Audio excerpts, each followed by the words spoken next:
Hello, I just wanted to let you know why in the world would I expect my men to read all of Bible for Tribulation Saints? The reason why is because if they don't know what's in Bible for Tribulation Saints, then they don't know what Jesus has taught me since he started showing up in my life. You know, he started talking to me. Yes, Jesus Christ started talking to me in 2012. You mean, so he talks to everybody in prayer? No, this is different. I mean, he has answered prayer and given me, like in December 1999, I prayed and I heard a still small voice in my mind that said, "Your enemy is the Roman Catholic Church." And that was Jesus. And that's the way he normally talks to believers in the church age. But starting in 2012, he started talking to me through Brent Spiner. You see, he has literally shown up in his resurrection body to my men, to Brent Spiner, to Terence Jenkins, and he has instructed us. It all started when Satan came into our church service. Yes, literally Satan. And I started praying and said, "Jesus, we can't beat Satan without your help. This is more than human. This is humans can't deal." I mean, Satan showed. You said, "Why did Satan show up in your church service?" I don't know. I don't know, but he did. I mean, we were having a church service, and they made this gold statue of me, and we were doing it to counter a Jesuit service, which was taking place at the same time, where they were going to try to bring Zach Knight up from the dead. That's what we heard. They were doing all sorts of voodoo and weird stuff, and they had some UFO aliens there, and they were sacrificing Zach Knight clones on the altar and killing them. It was part of like a satanic worship ritual. So we decided to have a service to counter that. This was in February. It was Valentine's, February 2012. And right in it's in Bible for Tribulation Saints, and it's also in Jesus the Eternal Bridegroom, the novel, true nonfiction novel that I wrote from Brent Spiner's point of view. Satan showed up in the church service. And at first I didn't believe it because I was on Skype. I was participating in the church service through Skype. And I told my men, this just can't be true. He says, "I'm leaving right now. This has got to be a hoax." And Terence said, "No, Gail, don't go. We're the real men. We aren't your clones. This is really happening. There's Satan here, and he's taken over our church service." So I said, "Oh, no." And Satan was going, Gail, I want to talk to you. I want to talk to you. And I thought, "I don't want to talk to you, devil. Get away. Go away." And I started saying, "Jesus." And I started reading the King James Bible to him and playing Handel's Messiah in the background, trying to be. And Satan actually took over the church service, and he started tormenting one of our men, who was actually a Jesuit in disguise, and we didn't know it. He was a Judas. His name was Sam. And he started ejaculating his black devil semen on Sam and melted his abdominals. And it was horrible. And I was thinking, "Oh, no." And Satan was saying, "Gail, I want to talk to you." And I said, "I don't want to talk to you, Satan." And finally, it got so bad that Satan resurrected. Zach Knight had died. Jesus killed Zach Knight in December, I think it was December 28, 2011. And Zach Knight had died. So we thought we were rid of Zach Knight. This was when Zach Knight was bad, when he was this was right before he became the Antichrist. And Satan said, "Guess what I'm going to do, Gail? I'm going to resurrect Zach Knight from hell." I'm almost giving you the exact imitation. So he resurrected Zach Knight from hell. And he said, "I'm going to give him the power to turn all men gay in your church service." So he resurrected Zach Knight from hell. And all of a sudden, all the guys in the church started making love to each other. They started taking down their pants and making gay love with each other. And I said, "Oh, Jesus, help us, Jesus, help us." And I prayed and prayed. And I said, "Jesus." And you know what? This dove flew into the church. This is what I meant when Terence Jenkins was telling me what was going on. I was ready to leave these guys. I said, this can't be really happening. This is all a hoax. And Therese said, no, Gail, it's really happening. Don't leave us. We need you. So I said, Jesus, please rescue us from Satan. And they just actually saw Satan enter into Zach Knight's body. And then after he did that, he had the power to turn all the men gay. So Jesus showed up and he started talking to me. The first thing he said was, well done, thou good and faithful servant. I thought, wow. I said, Jesus, I can't believe you showed up. I mean, this is, and then Jesus started shooting lightning bolts at Zach Knight's penis and he shooed him away. And then we found out that this Sam was putting on a big performance and he was a Judas. Probably very much like these men, Gail's men going their own way. I think they're a bunch of Judas Iscariot men, like that Sam. And we're just finding out their true colors. They're a bunch of Judases. And so anyways, long story short, Jesus started talking to me. We thought maybe this would be it, just one time. But then Zach Knight impersonated Jesus to my mind. I found Jesus attractive when he showed up. I thought, wow, this is really cool. And I said, Jesus, I really like you. And Jesus said, well, I like you too, Gail. And then, you know, and I started thinking, wow, all my church leaders taught me that in the church age that you wouldn't show up because the signs are for the Jews. I said, are we transitioning into the tribulation or something? Because I know in the tribulation the signs are going to come back. And then Jesus said, well, the Antichrist showed up today. I've said, really? He says, yes, the Antichrist is Zach Knight. And then I got, oh. And so Jesus started talking to me. And he talked, I have that whole transcript of that conversation in Bible for Tribulation Saints. Then he met with us again a couple more times because Zach Knight seduced me and impregnated me using black devil semen, and Jesus aborted the babies.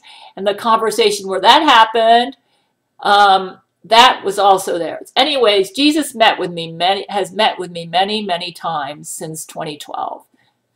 And I decided, you know what? I think that the world needs to know what Jesus told me, because a lot of what he told me is something that Christians or Bible believers need to know now. And I put everything that Jesus said to me, including the context of everything around what he said, so you could understand the context of what he was trying to, you know, what was around the conversations that he was trying to tell us about, you know. From 2012 to 2017 is in Bible for Tribulation Saints. So I told when Viggo Mortensen led the men, what I'm going to call them the Judas Iscariot band. They call them Gail's men going their own way. I'm going to call them.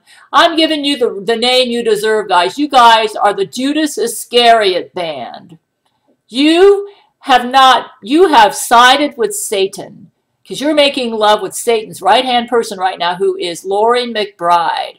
So Viggo Mortensen and those men are not, from now on, I will refer to them as the Judas Iscariot men, Gail's X-Men. What should I call them, Lord? The Judas Iscariot band, okay? Those X-Men, they're a bunch of Judas Iscariots. They've betrayed Jesus. Lori McBride has Antichrist powers. I'm able to shoot my lightning bolts on her, and they work on Viggo Mortensen too, which should tell you something. They only work on the Antichrist. Anyways, the reason I've now made it a requirement that no man can be on my marriage list unless he's read the Bible from cover to cover and Bible for Tribulation Saints from cover to cover is because you can't love me if you don't love the person who's number one in my life, which is Jesus Christ. And if you're not interested in what Jesus has told me from 2012 to 2017, then you don't love me. You're serving Satan. How can any man be my husband if they do not know what Jesus has said to me and how I need to obey him? So, I mean, basically, whenever Jesus shows up, it's not just to waste time. He actually told us he doesn't like meeting with us now because of the fact that it invites Satan to impersonate him. It's not that he doesn't enjoy our company, but we still have the old-fashioned method of talking to him through prayer and reading the Bible and getting guidance that way and listening to the peace in our hearts. And that, if you really want to know what God's will for you is, I think a really good book on that subject is Found God's Will by John MacArthur. And Jesus said he thinks that book is really cool. Basically, if you're sanctified, submissive, suffering, and you have a thankful spirit, and you have the word in your heart, then you can basically just follow Psalm 37, 4 and 5. Delight thyself also in the Lord, and he shall give thee the desires of thine heart. In other words, when you are obeying Jesus, his word is in your heart, you have a thankful spirit, you're suffering for Jesus for doing right, because anybody who lives a righteous life will suffer. All they that live godly in Christ Jesus shall suffer persecution. So if you're living a righteous life, you just follow your heart. Like right now, my heart wants to write a novel where my main character, where I'm going to finish Silver Skies. When I wrote Silver Skies in the 1990s, I knew that I would have to study Hebrew in order to write the end of the book, because my main character would be transferred to Israel, and he'd be dealing with the Jewish people there and would be instrumental in leading them to Jesus. And I'm making progress. You may say, how much Hebrew do you need to learn? I want to learn enough so I can read the Hebrew Bible and understand it. In fact, I'm proud of myself because I've memorized the Hebrew alphabet. Aleph, Bet, and Gimel, Dalet, Hey, and Waw, and Zay, and Heth, and Teth, and Yod, and Kaf, and Lam, and Mem, Nun, Samek, Ayin, Pei, and Sadek, Kof, and Resh, and Sin, and Shin, and Kav, Avenu, Shalom, Shalom, Shalom Aleichem. Now that's biblical Hebrew. It's not modern Hebrew. If I was doing modern Hebrew, it would be a little different. It would be like Aleph, Bet, and Gimel, Aleph, Bet, and Gimel, Dalet, Hey, and Vav, and Zay, and Heth, and Teth, and...